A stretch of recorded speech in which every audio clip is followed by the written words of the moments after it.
পথের পেঁচালিতে আপনাদেরকে স্বাগতম। নিত্য নতুন যে কোনো ভিডিও পাওয়ার জন্য আপনারা ফেসবুক পেজটিকে ফলো দেবেন। আর দেখতে পারতেছেন আমার সামনে এই যে খালি জায়গাটা, এখানে একটা ট্রান্সফর্মার বসবে।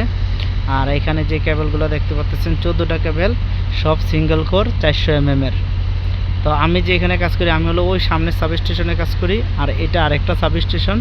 তো দেখতে পারতেছেন এই যে 400 mm সিঙ্গেল কোর কেবলগুলা এখানে ট্রান্সফর্মার লাগবে। এখান থেকে আবার ভিতরে আরেকটা ট্রান্সফর্মার আছে ডিবির ভিতরে, সেইখানে লাগবে। আর মূলত মেইন পাওয়ারটা আসবে এই যে দেখতে পাচ্ছেন গিয়ার রুম বলতেছে এইটা। আর ওই যে খামগুলা দেখা যাইতেছে হালকা পাতলা 33,000 কেভি পাওয়ার আসবে ওইখান থেকে, গিয়ার রুমের থেকে পাওয়ার হইয়া ডাইরেক্ট এখানে ট্রান্সফর্মার লাগবে। ট্রান্সফর্মার থেকে আবার ভিতরে সাবস্টেশনে যাবে, ভিতরে সাবস্টেশনের থেকে এবার বিভিন্ন ডিবিতে পাওয়ার যাবে, বিভিন্ন ডিবির থেকে পাওয়ার যায় এই প্ল্যানটা প্রজেক্টটা চালানোর জন্য বিভিন্ন জায়গায় পাওয়ারগুলো সাপ্লাই দেওয়া হবে, মোটর চলবে, মানে লাইট জ্বলবে, বিভিন্ন কাজে ব্যবহার হবে।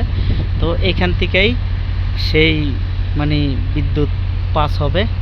তো দেখেন এই ধরনের নিত্য নতুন ভিডিও পাওয়ার জন্য আমার ফেসবুক পেজটি সবাই ফলো দিবেন। আমার ফেসবুক পেজটির নাম হলো পথের পেঁচালি। তো ভালো থাকবেন, সবাই দোয়া করবেন আমার জন্য।